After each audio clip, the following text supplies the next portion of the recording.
Great to see all of you. I mean, we have not been back here in the big room since 2019, of course, because of the pandemic. So it's such a pleasure also for me to be up here and with such a great panel. So I'll ask you, Leopoldo, all the way over, and then Dan, then Lisbeth, and then Derek. Great. This session here is dedicated to all the intrepid democracy activists around the world that keep fighting for change in the face of oppressive governments, brutal policing, and other means of repression. So to talk about that, I have a great group of speakers here on stage with me. First and foremost, Leopoldo Lopez, who is a freedom activist from Venezuela. You were first mayor, elected, then politically persecuted, in jail, now in exile in Madrid, for which it's possible that you can join us here on stage. So we're delighted. This is really your personal lived experience, or when the rest of us talk about freedom and democracy, I mean, this is your own lived destiny. So we look forward to hearing from you. Next, I have Dan Twining, heading the International Republican Institute, a leading democracy promotion organization. It's a pleasure to have you back here on stage, Dan. Thank you. You were here last in 2019 as well, also on stage, so it's quite fitting to be back with you. We have Lisbeth Pilegaard, who is both representing as chair of the executive committee of the European Endowment for Democracy, and also one of my counterparts here in Denmark as the executive director of the Danish Institute for Parties and Democracy. So Lisbeth, also great to have you. Thanks. And last but definitely not least, Derek Mitchell, leading the National Democratic Institute, also out of Washington, D.C. Among many other things, you've been the ambassador to Myanmar during that country's democratic transition, which we all hoped would sort of lead to sort of permanent democracy, which has been squashed by the military. Very great to have you here as well. Thank you. So, as I said, our topic for today is democracy activism, fighting for change. So it's really about celebrating the democracy activism all over the world, even under different conditions. We have seen Hong Kong move into a further repressive state with their new leader selected by Beijing. We've seen the Taliban in Afghanistan roll back women's rights. But at this year's summit, we will, of course, really kind of want to celebrate the democracy activism. Tomorrow, of course, we'll focus a lot on Ukraine and their fight for democracy. And their fight, and of course, is also our fight. And in this session here, we want to sort of keep that global focus on the many other countries where people stand up for democratic rights. And many of these leaders also sit among us today. So I'm delighted about that, how many were able to join us here. But let me first turn to our first panelist, Leopoldo. As I said, for you, this is not an academic exercise. This is your life. Leopoldo, what is needed for democracy activists like you to succeed? In your case in Venezuela, but also in other countries? Well, first of all, thank you. Thank you very much. It's a great honor for me to be here, to be sharing with this great panel. There are many things that we need, all activists, and I would like to say hello to all of the activists that are here today. We need many things, but I think we first need to stage where we are now. We are at a global conflict that has become very clear, that is autocracy versus democracy. We've been talking about this for some time now, but it all changed after the invasion of Ukraine, and it became very clear that that was the dominant struggle facing the world today. And we go beyond just seeing that there is an autocracy-democracy conflict. We have seen, and we in Venezuela have lived, the consequences of a network of autocracies. The mighty powers that are autocratic, China, Russia, Iran, Turkey, in our case in Venezuela, Cuba, they work together. They articulate with each other. They have the capacity to support each other in many different ways, financially, militarily, using intelligence, diplomatically, and even creating an entire new sanctioned economy ecosystem. And they also support each other in repression mechanisms and in the way they treat their political prisoners. So we have seen that. We are not talking about a conspiracy theory, but that is true. And then when we look to the other side, there is a lack of organization of freedom and pro-democracy movements. And I was very shocked after I escaped Venezuela a year and a half ago to come out and to realize that we had very little contact with our peers from Cuba and Nicaragua to talk about our continent, and even less communication with the people who are fighting the same fight in Belarus, in Hong Kong, in Cambodia, in Zimbabwe, in Burma, in China, in Russia.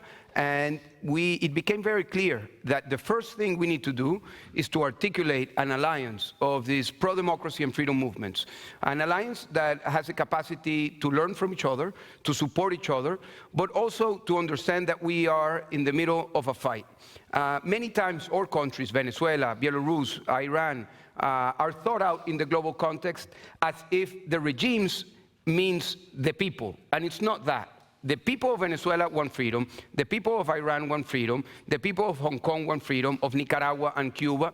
So I believe that in a stage like this, where we're talking about global democracy, we need to understand the need to support these pro-democracy and freedom movements. And I am absolutely certain that things really changed after the invasion to Ukraine, and we are now in a different paradigm. We are in a paradigm where we need to go beyond the concepts that were embedded after the fall of the Berlin Wall, when it was everything about supporting civil society, and supporting civil society to strengthen the capacity of the society for the time when democracy was going to come, as if democracy was going to happen by inertia. But now we know that it's not like that, that things are going to happen, that we need to have the capacity to fight for freedom. And I want to underline this adjective, fight for freedom, because that's what we have gone through. This is what our lives have been by. I went to prison for 7 years, but I'm one of thousands. I have buried my friends. Many of us are in exile. And when I talk to my friends from Hong Kong, from Belarus, from Nicaragua, from Cuba, we see the same struggle. So we need to articulate the attitude of those people within each one of these autocratic regimes that want to organize themselves, that want to take the risks, and that want to learn from each other in order to promote a global freedom and pro-democracy movement. I want to tell you that I'm...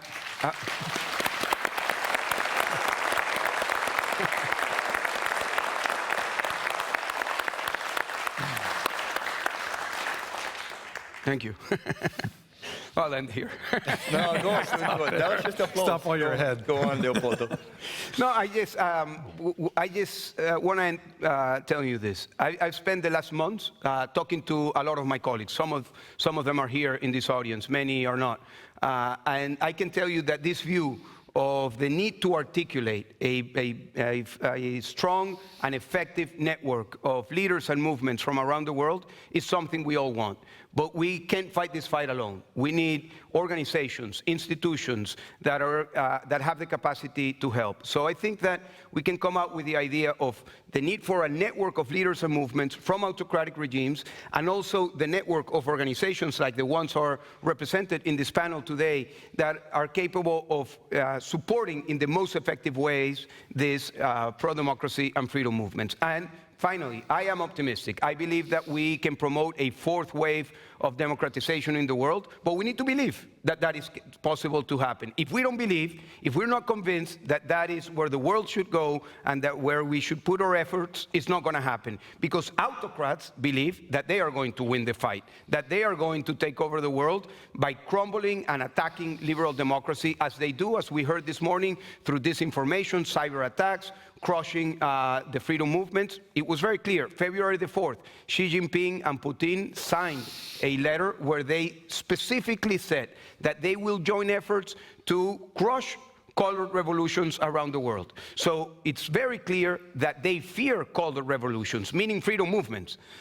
So if that's what autocrats fear, I think we need to understand these movements better, give them more support, and have the capacity for them to promote actual transition to democracy. And transition to democracy requires numbers in two battlefields, the streets and the vote. So when we have the capacity to vote, we need to have the majority to push for change through the ballot. But when that opportunity is not there, we also need to have the capacity to mobilize large numbers of people to the streets in order to protest and show face against autocrats in their territory. And I know that the attitude of millions of people around the world is aligned with this hunger for freedom. Thank you.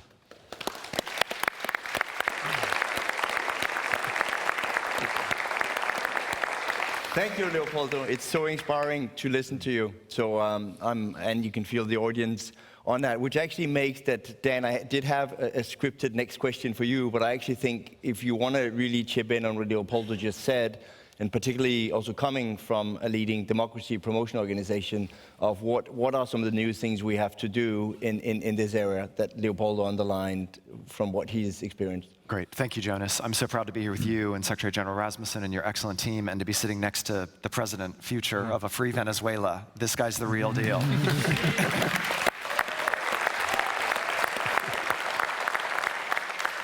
So I agree with everything he said. I think we underestimate in the democratic world how autocrats are working together. I've just come from the Summit of the Americas in Los Angeles. Derek was there too. We were there with many of our friends, activists in Latin America, Nicaraguans, Cubans, Venezuelans, and others. And we were hearing how these dictators work together in Central America. We were hearing how the dictator in Ortega is importing some of Putin's tactics to repress, and then dictators are sharing that knowledge in Latin America. Small d Democrats aren't as good at working together. I do agree, 2022 is a pivot point, like 1989 was a pivot point in world affairs, and 2001, at least for Americans and many Westerners, was a pivot point.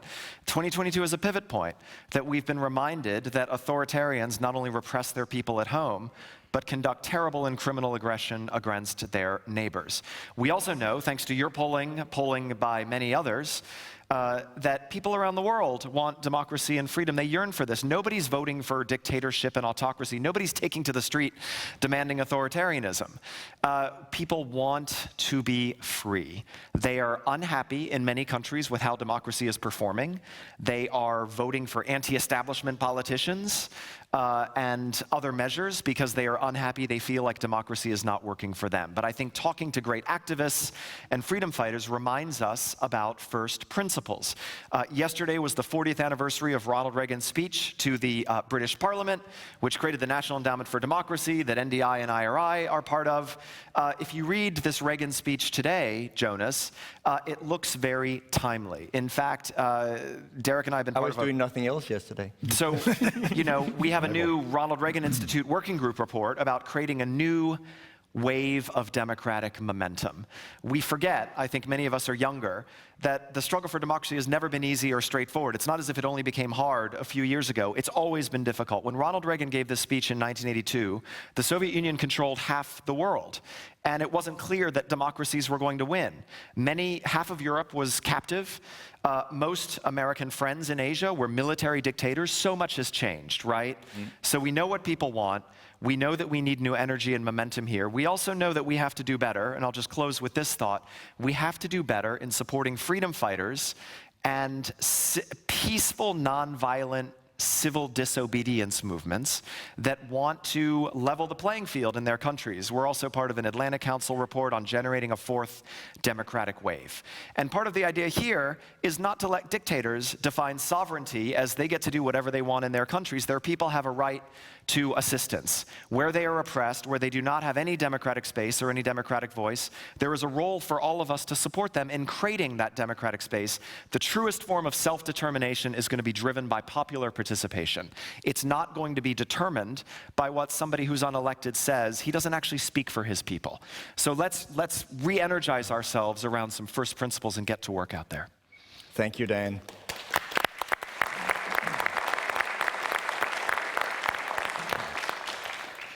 Lisbeth, turning to you, and maybe actually a little bit following up on the conversation that's already starting around how, because Leopoldo is saying we need really to support the freedom fighters, and at the same time we've done too much maybe with just the softer part on civil society and that. So how do you see that? I mean, also coming from another democracy promotion organization, and of course you cover Europe much more sort of specifically, so there's observations from Europe you want to bring into the debate.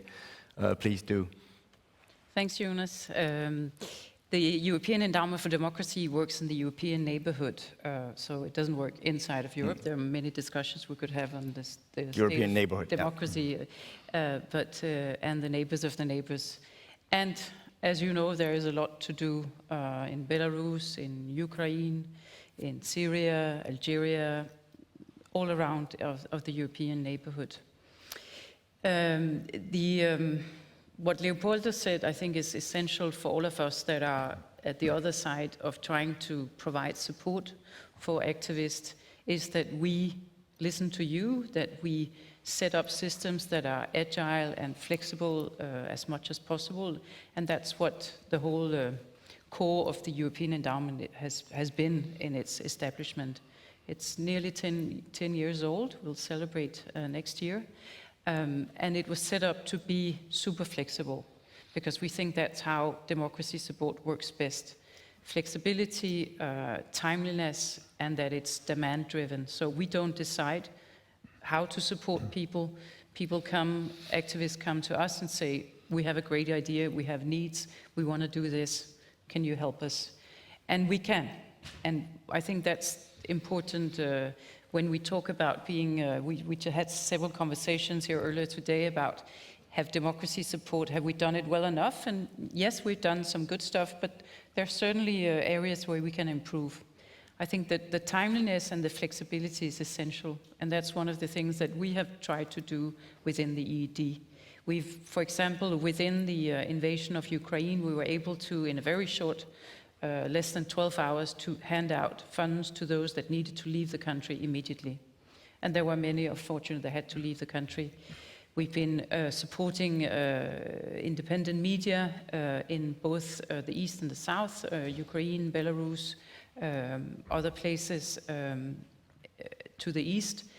And I think that's one of the fundamentals, besides the activism that you represent, Leopoldo, is that there's also media platforms, that there's avenues for people to seek information and get proper information.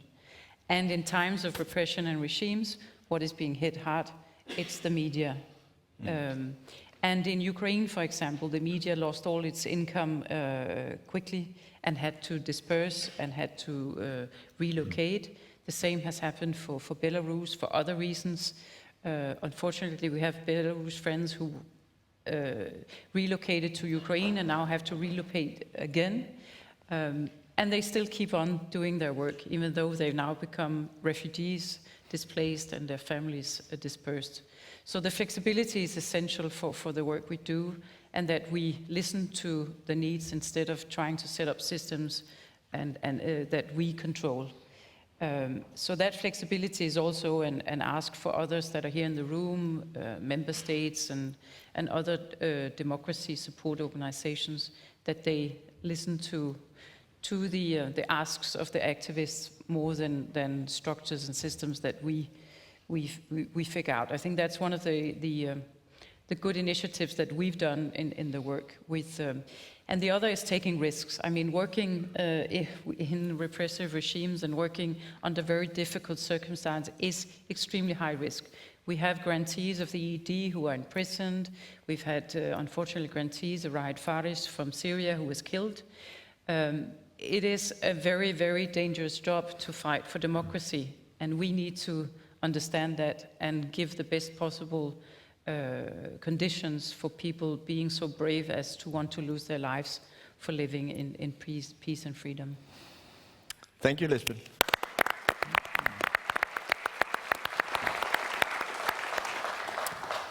I would be remiss if I didn't mention this is, of course, one of the open interactive sessions, as most of this summit, so you can ask your questions in the app. If you actually put in your name and affiliation, then I would even read that aloud on stage as well. I see I've gotten a couple of questions here without names on, and then we'll come to them in the debate as well. But now, last but definitely not least, Derek, I'll turn to you. And again, almost not really give you a question that we talked about, because there's so much that the colleagues have already put on the table. So I really want just you to react to that. Well, thank you, Jonas. And thank you, Anders, for the invitation. I think what they said, I mean, just echoing what they said, the thing that makes me optimistic is every time I come to an event like this, or every time I meet Leopoldo, or the Hong Kongers who are here, or when we go to Latin America, the Summit of the Americas, and meet the activists, meet the people that are doing this, you realize that the passion for democracy, the energy out there, is as strong as it has ever been. That even with all the measures, the VDEMs and the freedom houses that suggest that democracy is in decline, in fact, all measures say in the past 20 years, political participation has been going up.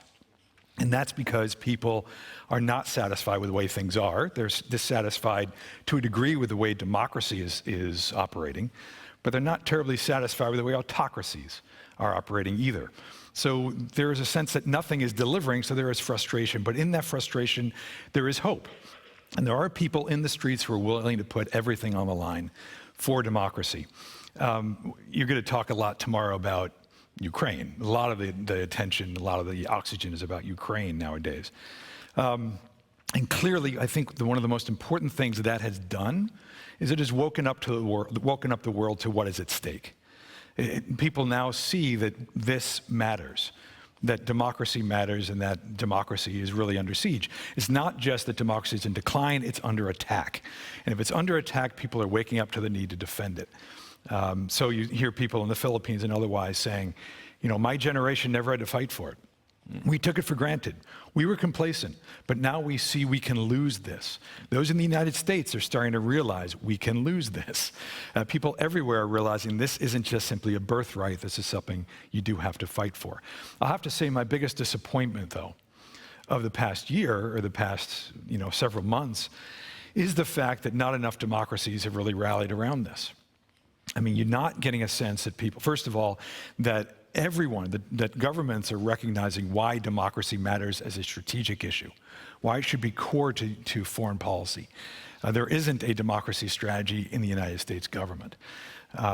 There isn't, unfortunately, large democracies do not rally around like India or Indonesia or South Africa, as we had hoped when you talk about an alliance of democracies. This is disappointing, and I think we need to, as you say, build these networks of activists across at the people-to-people level to keep everyone going, keep that motor going, that energy going. But we have to convince the governments that this is not a nice to have. This is not something that can be sacrificed for a tactical short-term advantage, but that this is under siege and that it matters for international security. And I think that's something that we as institutes, we as individuals, it's nice to get inspired by the individual fight, but we have to make the case why this matters in a practical sense, and why not having this, as I think the previous panel talked about, why not having this will be affecting all of us, populations everywhere, and therefore supporting these folks is essential for our own freedom. Thanks, Derek.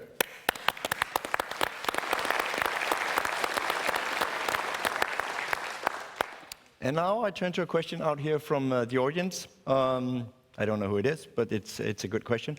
Government around the world are using transnational repression to silence dissidents. What should be done to address this? And I think, Leopoldo, I'll naturally turn to you and see, personally, it's also something that affects me deeply, that you see people from Hong Kong living in Denmark, living in other European democracies that still are under threat by the Chinese government, and the fact that actually many repressive regimes can sort of reach their long hand even into democracies as well. So we're not even just talking about supporting people on the ground, but also, so I would really love your thoughts on this. Well, the first thing is to recognize that is happening. It's happening with Hong Kong. It's happening with Iran. My good friend Masih Alegni from Iran, she lives in Brooklyn, New York, and she received information from the FBI that there was a plot to kidnap her in Brooklyn, take her to Venezuela, and then to Iran. And that's another example of how these autocracies are working together. So we are, in a way, all under threat, but that needs to be part of our motivation in the sense that if we get scared of autocracies, and I can tell I was in prison for 7 years, 4 of them in solitary confinement in a military prison in Venezuela. And the most important strength is the conviction that you are on the right side of history, that you're doing the right thing, and that you don't need to be scared of autocrats. And I know that's difficult to say, but I insist on having the right attitude in order to have the possibility of winning this fight, because there are many reasons why people would throw the towel and say, I won't do it anymore. I've seen many people simply say that they got tired or they got flipped by the dictatorship, but we need that core leadership that has the commitment and is willing to take all the risks, because it is risky to face autocracies. And I'll give you just something that has happened over the past 48 hours. 5 years ago, Neomar Lander was shot and killed in the middle of protests in Venezuela. He was shot in his chest, 17-year-old young Venezuelan protesting for freedom. 2 days ago, some of his colleagues, young people, many of them didn't even know him, they went to protest, and they were there in the same place, and they drew a graffiti, just basically saying, long live for Neomar, and we won't forget you. And 10 kids got arrested. And now 5, as we speak, 5 Venezuelan young leaders are being processed by the injustice system of Venezuela. But I'm telling you the story because when I spoke with their families and when I heard what they told the people outside, they said, continue the fight, we're not scared. Continue the fight, continue to show face against the dictatorship. And these are the type of movements that we need to promote inside autocracies, because we can face the situation where countries say, well, it's simply impossible to reach freedom in Cuba, in Venezuela, in Nicaragua, in Hong Kong, in Cambodia, and many other places. But if we appeal to the people, as you were saying, I mean, democracies have been on recession, but the need for democracy has been augmenting. Mm-hmm. So, and what that means is that autocracies have been getting more and more terrain, but the people want to be supported. So I'll share with you some very concrete ideas that I think we can put together. First, I think before the end of the year, we need to bring together leaders and movements from countries that are facing autocracies, just to know each other, to meet, and to have a common way forward. Second, I think we need to put out a plan that is shared among different organizations to promote and strengthen grassroots activism. And we know many of the people that are in this room that that can be done massively, effectively, and it can have an impact. 3, that we put together an anti-kleptocracy networks. These autocratic networks are not ideological, are not political, are kleptocratic. They are supporting each other because they're part of the same corrupt ecosystem. And there is great evidence about this. The people from Russia, the opposition from Russia, they've been doing a very good job at dismantling all of the corruption of Putin. But we need to bring together the networks of those who are doing that in Russia, in Belarus, in Venezuela, in Nicaragua, because it's part of the same network. Then, 4th, we need to engage what was talked here this morning, which is a narrative battle. I mean, the narrative issue, disinformation, is, in all cases, a battlefield. And I am sure that the people who are here, who are activists as well, can relate to the fact that we are put against a wall and they shoot us with no possibility to defend ourselves. They can post 3 million Twitter messages or Facebook messages, and we have the capacity of posting 1,000 or 1,500. The social media of 8 years ago is not the same social media that we're facing today. At least I'm talking about autocratic environments. There is complete censorship, no radio, no TV, and the social media is completely manipulated and yes, by the regimes, with the support of Russia particularly. And finally, to figure out ways in which the support, the financial, economic, resource support can be more effective, more transparent, and more decentralized. And there are many things that can be done through new technologies in order to make that happen. So those are some ideas that I would like to share with you in order to promote an agenda for this democratization wave that we all need to be engaged. But the most important thing, we need to believe that this is something that can be successful, and we need to understand that on the other side we have autocracies that want to crush what we believe is the end goal of any society, which is to have a democracy that respects the rule of law, human rights, and free and fair elections.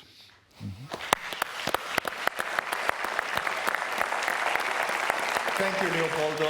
I mean, I'm an optimist by nature, but being on a panel with you makes you even more optimistic about everything, and even with everything that you've sort of gone through. And I think that's so important. Like earlier today, we had Alexei Navalny's handwritten notice from prison, and it of course all came out as a poly sort of Twitter thread, but I wanted sort of where we showed it earlier. These are handwritten notes from inside a prison that he's handed to a lawyer, and this is the way it came out to this conference. So I think it's important to really keep underlining these sort of lived experiences. Dan, Lisbeth, Derek, if you want to sort of chip in both on the battle plan that Leopoldo has just given all of us with these elements, and of course also, if anything, on the original question on transnational repression, then go ahead. I'll be very quick because I know we're running out of time. One, even if, I know everybody here cares, but even if you don't care about the future of Venezuela or the future of Hong Kong, you have to care about the future of freedom in your own country. Derek and I have been sanctioned by the Chinese Communist Party. Why do they want to do that? Why do they care? They want to make sure you never get a fancy Wall Street job. They want to create deterrence, right? Yeah. They also want to silence and censor independent voices in the United States, in Europe, and around the world who take on the Chinese Communist Party's totalitarian system and call out and spotlight their abuses. So even if you don't care about the fate of freedom in other countries, you have to care about the fate of freedom that the Chinese in particular want to undermine, that is protected by our own constitutional laws. There's that. I also think we need to understand fundamentally that the great dangers to free and open societies emanate from autocracies. They come from disinformation and misinformation that tries to change election outcomes and take away our rights as voters. They come from uncontrolled mass migration when countries collapse through terrible misgovernance. Many Venezuelans have had to leave, 7 million. About the same number of Ukrainians have had to leave. These people all want to stay home. Final point, the Belarusian democratic movement, some of whom are here, opposed the invasion of Ukraine that came through Belarus, right? If we look around the world, the Russian democratic opposition, Navalny, Leonid Volkov, and others opposed the invasion of Ukraine. If these people were in power in their countries, international peace and security would be much better off, because it is the dictators who are conducting aggression against free societies. Thanks, Dan. Absolutely true.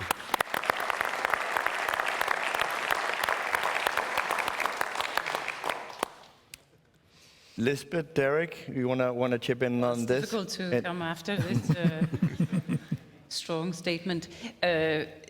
Putin invaded Ukraine, but he also went to war against democracy. So I think it is a common threat to all of us, and we've said it. I think we can't take democracy for given, and we have to wake up. And I think, unfortunately, on the sad occasion of the invasion of Ukraine, many have woken up. So it's time for us to unify. And I agree on the building alliances. What we've done in EED is that many of those that have received support have learned from each other.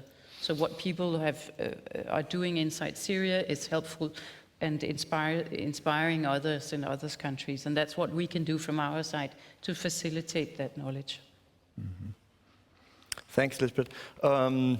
I think even though I'm an organizer myself, I think they're a little bit tougher another time. I think we have a little bit more, so I'm at least trying to squeeze in one more question here, and then I can turn it to Derek. How do you support nonviolent protests against authoritarian regimes when people are faced with death and violence in response? And the example given here is Afghan women have been protesting for their rights since the Taliban takeover. Some are missing, others turn up as dead bodies, dumped, and nobody really speaks about it. How do we support them? Yeah, that's the question. And then there's like the example from Afghanistan. Yeah, well, I mean, actually I met with some of our Afghan partners this morning to talk about how do we keep, now that at first it was getting people out and there was sort of a refugee issue, but how do we pivot to helping the folks who are inside? Because actually what's happening is that women are standing up. And that is a result of the seeds that were planted over the past 20 years. The women are not saying, we're not going to go back, we're going to fight, we know how to organize, we're going to continue. And so our challenge is, and our call to action is, how do we help them? We must help them. I think the networks are extremely important.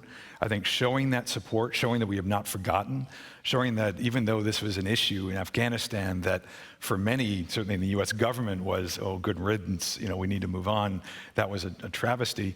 We owe it to them, and in fact, I think there are still opportunities to assist. And so I think if there's a way of using the people that have left the country, that are outside, they still want to contribute to their countries, find ways to support their work to get to support the women inside, raise the profile, show they're not forgotten. Again, Ukraine is taking up all the oxygen right now. Every activist around the world right now is saying, how about us, how about us? Are you going to remember us in Myanmar? where two of my friends, by the way, Ko Jimmy and Pyo Zayarthaw, is now sentenced to be hanged in the net, who knows when. It could be sentenced to death for supporting democracy. I mean, Myanmar is basically a domestic version of what's happening in Ukraine, of just people being destroyed with impunity, like an invasion, and they're saying, absolutely not, we will fight for ourselves to the end. We can't forget them, we can't forget the Cubans, the Nicaraguans, and Belarusians you go around. And the Afghans are the same way. We simply have to, as you say, build these networks, show that support remains, keep it in the limelight, and make sure our governments continue to press this and make this a priority in every international gathering and every public statement they make, so that it's not seen as a nice to have, it's a must have. And let me just say, just on the issue before, I think we went from being somewhat complacent that history is over to being overly depressed that, oh my goodness, we're not going to win. We're behind. There's no doubt about it. We haven't given people the tools to do things in the information space that they need. The bad guys have figured out how to use the digital information tools much better than we have. We have to figure out how to get them the right tools. We have to ensure that new platforms are embedded with democratic values.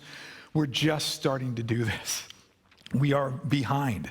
But what I hope is, again, that Ukraine has woken up some people, maybe lit a fire, maybe not enough, but we have to keep that momentum going and take this opportunity of this moment to, again, demonstrate why this matters. This isn't nice, this isn't some ism democracy, this is essential.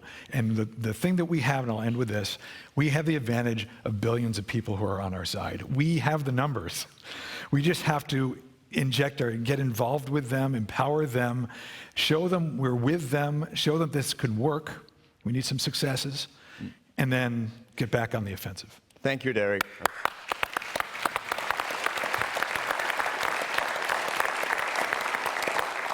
And talking about numbers, I want to really recognize the many democracy activists that are with here today. We'll have some of our own discussions as well, particularly on some of the battle plan that Leopoldo outlined. So you see a number of them up here from many of the different countries, from Hong Kong, from Belarus, from Afghanistan, from Kenya, Cuba, and so I also want us up here on stage and everybody else to salute you. So as many of you know who we are, rise up and we'll give you a hand.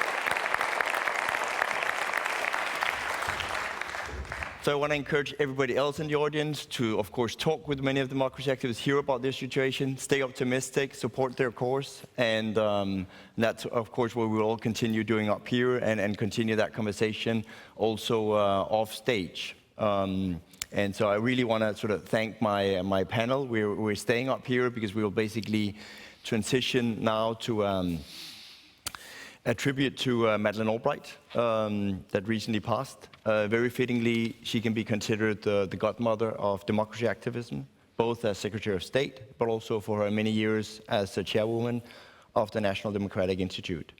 She spoke here last at the Copenhagen Democracy Summit in 2020. She was also pivotal in our work with the University of Denver, where there's now a sister summit called the Denver Democracy Summit. Madeleine Albright's father, Joseph Korbel, who is the namesake of the Korbel School of International Relations at the university, where the summit is now held. So we've been delighted to sort of develop that cooperation. There was really Madeleine Albright that sparked it. And that's also kind of a testimony to the legacy of the Albright family coming from sort of war in Europe and reaching the pinnacle of power in the United States. But I'll give the word to somebody that really worked with Madeleine Albright on a daily basis, year in and out, Derek, so that's you, of course. Yes. Well, thank you. You're going to see a video in a moment, and I can go on for hours about Madeleine. And she demanded to be called Madeleine. I once called her Secretary Albright in a board meeting, and there was one time she got furious at me and yelled at me, I'm Madeleine.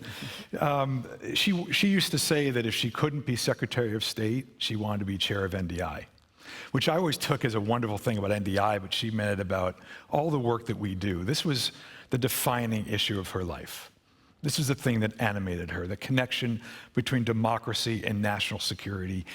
As Jonas said, this was something that was embedded in her from her childhood. She's a child of Europe. She's basically forged, essentially, by fascism, by European fascism, and escaped European dictatorship. Became an immigrant to the United States, proud immigrant, but understood what it was to be on the move, to be running away from dictatorship. She never took that for granted. She recognized that certain things were essential in democracy. As I mentioned, political participation is up. Why is it up? Because of two factors, in fact, young people and women.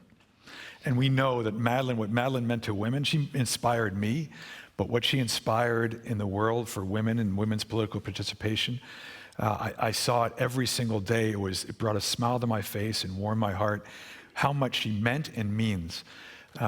She used to say, I think you know, that there's the hottest places in hell are left for women who do not support other women. I would amend that. I think any man, men must support. I mean, she said that because she wanted to get women to do it, and she knew. She used to say, I went to high school, I see how women could treat women. But she said, but men absolutely as well.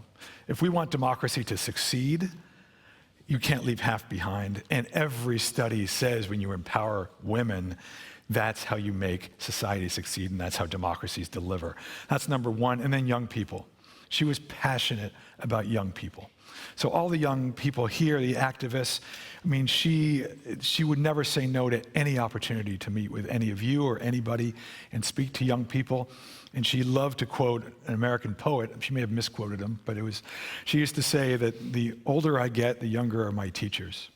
And she was a proud teacher, and she just learned and absorbed, and right to the end, she fought. She was a fighter, she was a no-nonsense, straight talker, a scourge of dictators who wanted to spend every moment on earth just making things better and doing something with her time, and it's hard to even think about her not being with us now. And I pulled out a quote just to end. She wrote a piece for Foreign Affairs talking about the coming recovery coming resilience of democracy.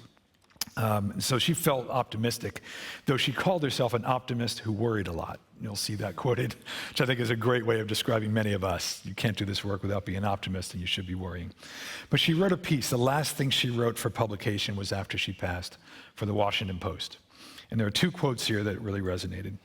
One is, she said, "To me, resilience of spirit, far more than brilliance of intellect, is the essential ingredient of a full life." Resilience of spirit more than brilliance of intellect. And I would say that's also true for a meaningful life, and it's true for the democracy fight. The resilience of spirit is what keeps us all going in the hard times, and she never let down. So the piece ended by saying, quote, "So let us buckle our boots, grab a cane if we need one, and march." So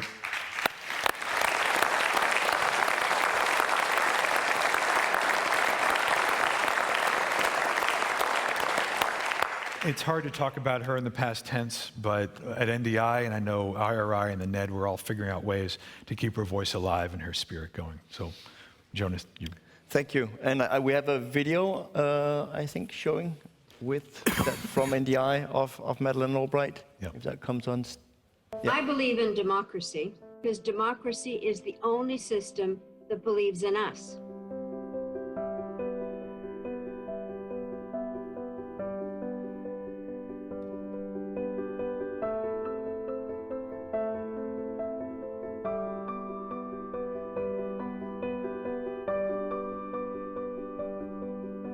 Unless you are constantly saying, we have to do better, you can't kind of sit there and think, okay, it's better than it was. It's important to speak out on behalf of things that you care about and put your energy behind it. NDI's work to help women overcome barriers to political participation dates back to its founding. Because democracy is the one road all people can walk down together.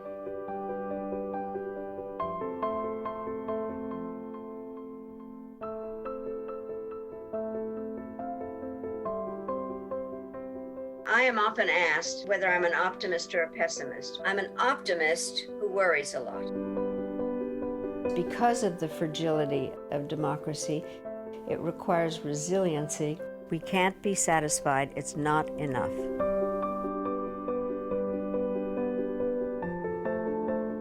Though tattered and torn, freedom's flag is once again ready to rise. Freedom's cause is as important now as it has ever been, and the case for true democracy has never made more sense. I can't tell you how proud I am of NDI.